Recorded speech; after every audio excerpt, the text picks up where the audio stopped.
Okay. Okay. Dalet Vav. Above. Um, page. Let's go. Okay. If he drew from him Maaser Sheni for a seller, and before he could redeem it and its price stood at two sellers, he gives him a seller and profits by one seller, and the Maaser Sheni is his. If he drew from him Maaser Sheni, Maaser for two sellers, and before he could redeem it, its price stood at one seller, he gives him a seller from Chulin and a seller from Maaser Sheni, and if he was an Am Aretz, he gives him Demai. If one redeemed Maaser Sheni but did not designate it, Rabbi Yossi says it suffices, but Rabbi Yehuda says it must specify. If one was speaking to a woman about her divorce or her betrothal and gave her a bill of divorce or a gift of betrothal without specifying, Rabbi Yossi says it suffices, but Rabbi Yehuda says he must specify. Okay, I have to move this cat because I he's know gonna cause he's trouble. waving his tail at the camera. The camera's gonna be walking all over my keyboard. Okay. I'm sorry. No, you have to go. No, no, look what you just did. Oh my gosh. All right. I know. You love me. I know. They stand at the window of the kitchen. They wait. When they see me, they howl and everything. Talk to me. Okay, guy. Come on. Here we go. Ready? Oh, you're so big. Oh my gosh. Here we go. Okay. All right. If one set aside an isser, and on the account thereof he ate half of it, and went to another place where it was worth a punyan, he may on the account of it eat for another isser. If one set aside a punyan, and on account thereof he ate half of it, and went to another place where it was worth one isser, he may on the account of it eat for another half. If one set aside an isser of Maaser Sheni, he may on the account of it eat for an 11th part of an isser, and for 100th of an isser. Beit Shammai says throughout 10, but Beit Hillel says in case of the certain 11, and in case of Demai 10. Okay. I would Right, go. and we have no idea what that all meant, and we Right. leave that to the Mefarshim. I would go All to a right. different restaurant. Okay. Mishnah Tes. Kol hamaos hanimtzaim. So if you're walking around and you find some money on the ground, hare elu chulin. You can assume that any money that you find is chulin, and you don't have to suspect that it might be Maaser Sheni, and you have to eat it b'kedusha. This is talking Okay. about this is talking about out of Yerushalayim. Outside of Yerushalayim, in every place at every time, except for Yerushalayim during and now we see that it actually in Maseches Shkalim. We see that in that money that's found in Yerushalayim during the Moed, It might. uh, that we think, that might be from Olei Regel who brought their Maaser Sheni, and then we have to Right. suspect that it might be Maaser Sheni. But the rest of the time, Maaser Sheni is such a miut that you can assume that everything else is that everything you find is Kolin. Okay, afilu dinar zahav im hakesef im hamaos. And here's another case where even if he finds a gold dinar together with silver and with copper. Now, apparently, people didn't used to do that. People, you wouldn't typically find large denominations mixed with small ones like this. And so the concern might be that, well, that's actually the sort of pattern that you'd find if somebody had brought gold dinars to Jerusalem and everyone was now changing them into copper and silver in order to eat Maaser Sheni. So the Mishnah says, don't even get into the parsha. You don't have to worry about it. It's um, you can still assume that it's all Kohen. Okay. Matzah b'sochan cheres v'kasav alav maser. Hareze maser. So if he finds in this bundle of money a piece of potsherd, which is basically the post-it note of the time, and it says and it's written on it maser, the word maser, then you think, this is clearly labeled as maser, and now it's and now it is you have to treat it as maser. Now you might also ask, well, how did this get to be bundled together with the money, and now you can keep it because laws of Hashavas Aveda, if they're bundled together and labeled as maser, then there may be semanim over here. So I guess this is talking about where it actually where it fell on the floor. Uh-huh. So it fell on the floor, and there was a little potsherd that fell with them. So it's no longer bundled. It's derech nafila, and so somebody's lost it, and we can presume that they have been mityash already. So now, if you find that and you see that it's got maser over there, then you have to treat it as maser. Okay. Okay. Mishnah.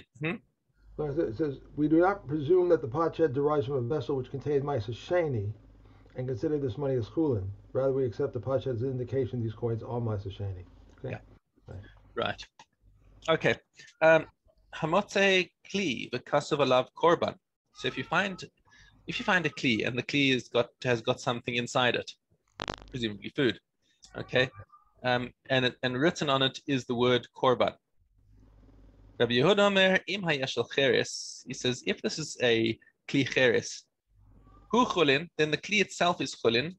Uma shebesocho korban, and what's inside it is considered kodship. Mm-hmm. Okay. So if you find so whatever the halachas are that you're going to have to deal with the kodshim. I mean, seeing as we've done kodshim before, what would you do if you found a kli that where the kli is if you knew that the kli was a kli cheres that was according to Rabbi Yehuda, if you said that's chulin, but the contents are kodshim, how would you deal with it? How would you dispose of it? It's really how would you dispose of it? We have to burn it. You can't. Well, No. so basically, what you would have to for the kodshim part, you have no idea when this food is from. So it could be that it's already nosar. It could be that it's even tame. It could be that but it could be also that it was brought today, and therefore it's still valid. So you can't burn it yet. You have to wait. You have to assume that it's got the longest possible time. So you have to assume it's shlamim. Right. Okay. Okay. Right. So you got to wait a night and a day, and at sunset of the following day, then you can burn the contents. What about the pot itself? What's the relevance that it's chulin? Well, now if you know that the pot is chulin, then you can break off the shards from the side and use those as post-it notes. Well, okay. Okay.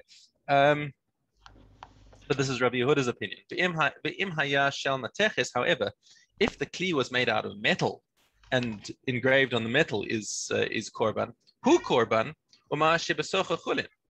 then it itself belongs to the mikdash, and whatever is inside it can be presumed to be chulin. Mm-hmm. And the Chachamim looked at Rabbi Yehuda and said, Amrulo ein derech b'nei adam lios konsin chulin lekorban. Why is somebody going to put chulin things into a kli that's kadosh? Right. Okay. So the halacha follows the Chachamim that if you find a metal kli, now if the metal kli is labeled korban, then for sure the kli itself is dedicated to the mikdash, and therefore anything that you find inside it must also be kadosh. Now,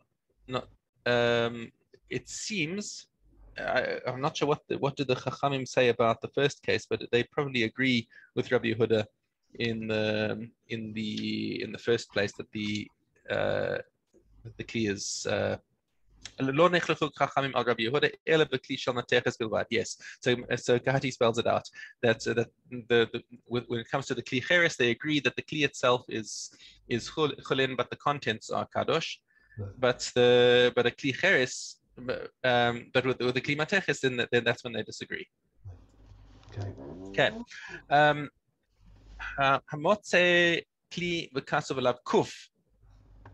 So if he finds a kli and written on it is just the letter kuf, so that is shorthand for korban. Means it's from kodshim. It's hekdesh in whatever form it is. Mem is shorthand for Maaser. Dalad is for demai. Tet is for tevel, and taf is for truma. Shebishas sakana. Why would they do this? Because in the time of the Hadrian decrees, hayukosvin taf tachas truma. They would when it was aser to keep the mitzvahs. So people so then they had to find ways of skirting around these decrees and still managing to keep the Torah. Right. And the way that they did that was by doing this shorthand trick. Okay. Rabbi Yossi Omer, Kulam Shemos B'nei Adam Hem. He says you can't prove anything. If you just have an abbreviation, I could say that this is just the first initial of the person who owns it. Okay, so Amar Rabbi Yossi, afilu matzah chabis. He says, moreover, if you find a barrel, he malea paris, and it's full of produce, but kasav aleha truma, even if it's written out in full that this is truma, he says, I can still say that these are chulin. Sheni omer, eshtakad haisa malea paris truma opina. That last year this barrel was used for truma, and he finished it, and now he's filled it up with chulin again. So the halacha does not follow Rabbi Yossi. Chacham say if a person had labeled the barrel truma, then he's going to keep it truma, and if he wants to fill it up with chulin, then he'll wipe out the label, he'll cross it out, or pull off the label. However he's labeled it, he'll find some way of doing it because labels are there for a purpose, and if he's going to confuse things with the labels, then that's going to make things worse. It's a curious position that Rabbi Yossi has over here, that he doesn't believe the labels. So what's the point of having the labels? So I'm not sure why he would hold such a position. Right. Yeah. I mean, I can understand if he says, okay, the abbreviations don't mean anything in particular. I can see how he would hold that, but it's very difficult to understand how he would hold that labels themselves have no effect. That even if something is labeled truma, you don't have to believe that it's truma. He also says here that the letters are all. He said they could be initials of names of people. Yeah, that's exactly what I said. Right, says, right. Yeah. So it's someone's name instead of being a thing, so they have to be spelled out. Yeah. Yeah. Okay. Good. All right. Back to Beis Ches. If one changes Maaser Sheni coins for a seller, Beit Shammai says the coins are for a wholesaler. Oh, I'm sorry. The pages here. Beit Shammai say coins for a wholesaler, but Beit Hillel say 1 shekel silver and 1 shekel coins. Rav Meir says one may not redeem silver and produce with silver, but the Kakaman permit it. If one changes the seller of Maaser Sheni in Yerushalayim, Beit Shammai says coins for the wholesaler, but Beit Hillel says 1 shekel silver for 1 shekel coins. The deliberators before the sages say for 3 dinners silver and for 1 dinner copper coins. Rabbi Akiva says for 3 dinners silver and for a quarter copper coins. The Tarfon says for ox pairs in silver. Beit Shammai says let him leave it in the shop and eat it equivalent.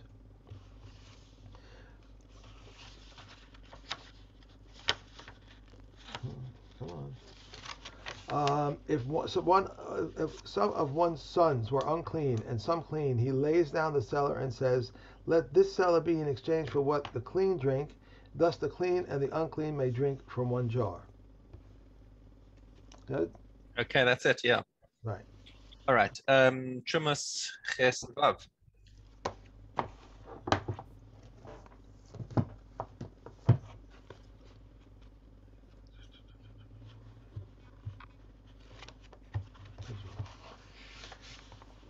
Figs, grapes, cucumbers, gourds, melons, and musk melons that have been gnawed, even if they were as much as a kilcar, whether large or small, whether detached or attached, if they contain moisture, they are forbidden.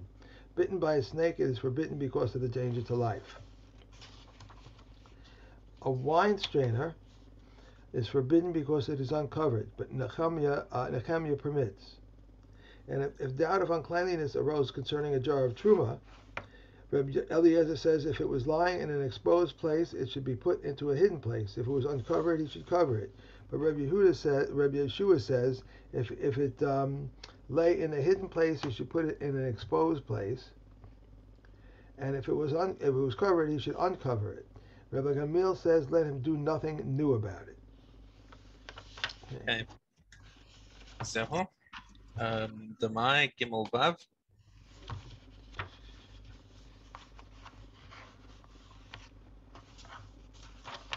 Okay. Wait a second. What happened? I made a mistake. Okay. Just messed that up. Okay.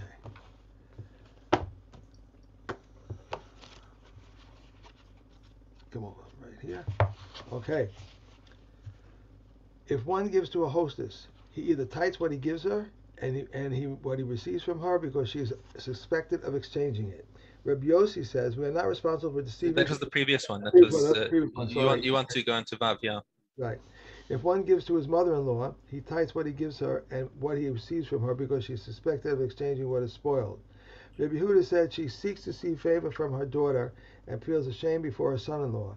Rabbi Yehuda agrees that if one gave his mother-in-law produce of the Shemitah year, she is not suspected of exchanging it and giving her daughter produce of the Shemitah year to eat. Right. In other words, produce that was aser for chilas. She's not suspected of actually deliberately feeding her issa, because even Amei Haaretz know about Shemitah. If one buys produce from a person who is not trustworthy concerning Amaisharis and forgot to tithe it, and he asked him on Shabbos, he may eat of his word. After nightfall at the end of the Sabbath, he may not eat until he has tithed it. If he did not find it, and one who is not trustworthy in regard to Maisharis is tithe, he may eat upon his word. After nightfall at the end of the Sabbath, he may not eat until he is tithe, and if the true mice of Damai reverted to its original location, the Shimon Shasuri says if he asked him even on a weekday, he may eat upon his word. If one adores his friend to eat with him, and he does not trust him regarding tithes, he eat with him on the first Sabbath, even though he does not trust him regarding tithes, providing he has said to him, it is tithe. But if the second Sabbath, even if he vows not to derive any benefit from him, he may not eat unless he tithes. Okay. That last case we said was about the Sheva Brachas week.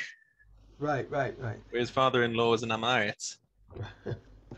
We don't want to start trouble. The Goyim. The Goyim.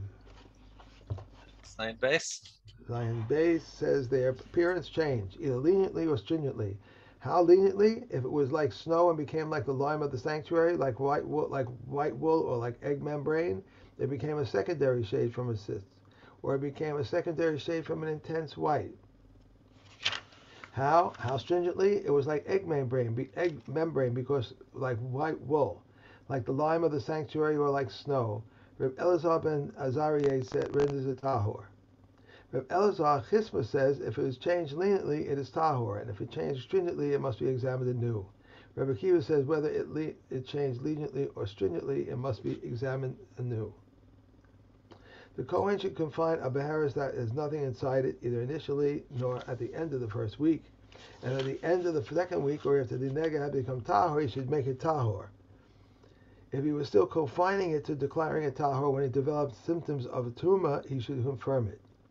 The Kohen should confirm a beharis that has symptoms of tumah inside it, and if he was still confining it when the tumors when symptoms of tumah disappeared, if initially or at the end of the first week, he confines it. If at the end of the second week, for after the negative had become tumor, he should make it tahor. One who pulls out symptoms of tumah, or one who burns a patch of living skin, transgresses a prohibition. And concerning tahara, as long as he had not come to the Kohen, he is tahor after his confirmation. No. You put the comma in the wrong place. Yeah. Concerning tahara, as long as he has not come to the Kohen, he is tahor. After his confirmation, he is tamei. Rabbi Akiva said, I asked Rabbi Gamil and Rabbi Yeshua on their way to Gavad, if he removed the nega symptoms in the middle of his confinement, what law applies to him? They said to me, we did not hear, but we did hear. As long as he has not come to the Kohen, he is tahor. After his confirmation, he is tamei. I began bringing their proofs that whether one is standing before the Kohen or one is in the middle of confinement, or when he destroyed the tamei symptoms, or if he is tahor unless he destroyed the tamei symptoms after that, after the Kohen declares him tamei. From when does again, and whether whether he's in front of the coin or whether he's in the middle of his hesker, then he's still tahor, until the coin actually proclaims him to be tamei. So his chazaka is tahor even though he's in hesker. Okay. And so how does it become tahor? From when they become tahor, Reb Eliezer says when another nega appears and he becomes tahor from it. The Chachamim say until it covers him completely, or until his baharis becomes smaller than a gris. If someone had That's it. That was 3, yeah. Yeah, that was 3. Avos dalad.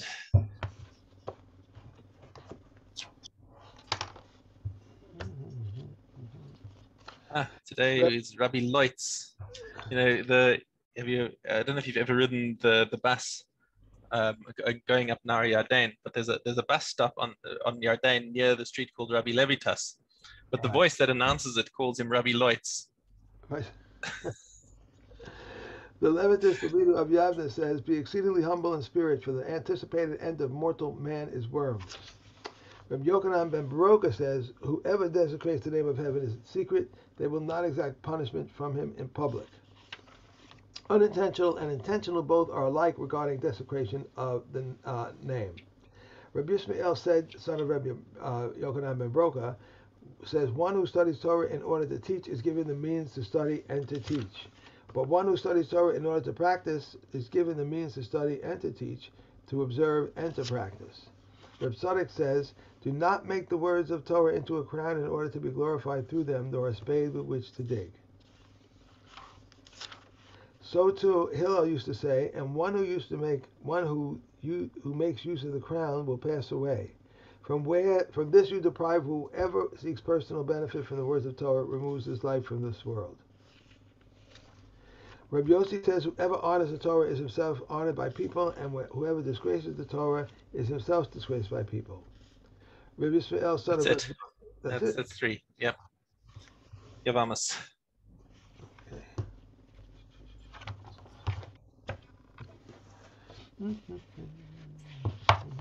Okay, Zion. If two brothers were married to two minor orphan sisters, and the husband of one died, she is discharged as his wife's sister. So, too, in the case of two deaf mutes. If one was an adult and one was a minor, if the minor's husband died, the minor is discharged as his wife's sister.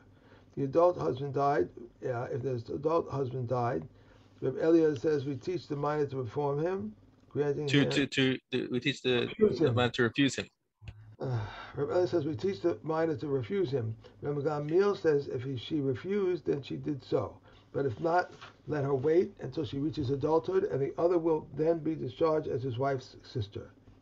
Reb Yeshua says, "We woe unto him because of his wife, and woe unto him because of his brother's wife. He must divorce his wife, perform chalitza, and is with his brother's wife." And the halacha actually here follows Rabbi Eliezer. Normally, our rule of thumb is that Rabbi Yeshua is the halacha follows Rabbi Yeshua over Rabbi Eliezer. But in this case, we follow the halacha for Rabbi Eliezer that the katana must do niyun. If someone was married to two minor orphans and died, cohabitation or chalitza with one of them releases her co-wife. So too in the case of two deaf mutes. If one was a minor and one was a deaf mute, cohabitation with one does not release her as a co-wife. If one was competent and one was a deaf mute, cohabitation with a competent one releases the deaf mute, but cohabitation with the deaf mute does not release the competent one. If one was adult and one was a minor, and cohabitation an adult releases the minor, but cohabitation with the minor does not release the adult. Okay. One more, I think. One more, yeah. If someone was married to two minor orphans and died, if the Yavam cohabitated with the first one and then the second one, or his brother cohabitated with the second one, he did not disqualify the first one. So too, in the case of two deaf mutes, if one was a minor and one was a deaf mute, if the Yavam cohabitated with the minor and then with the deaf mute, or his brother then cohabitated with the deaf mute, he did not disqualify the minor. If the Yavam cohabitated with the deaf mute and then with the minor, or his brother then cohabitated with the minor, he disqualified the deaf mute. Interesting. So it seems like the yibum with the deaf mute is got a weaker bond than with the minor, because the minor is ultimately going to grow up. Right. Okay. But the deaf mute is never going to be not a deaf mute. So it's a stronger bond with the minor, and that means that if somebody then does a yibum on the minor subsequent to doing a yibum on the deaf mute, it's going to mess up both of them. Both of them at times. Yeah. Thank you. Are you going to be post tomorrow or pre? I don't know. I'll see where I am tomorrow. Okay. I'll see you in the morning. Have a great night. Okay. Thank you. Cheers. Bye.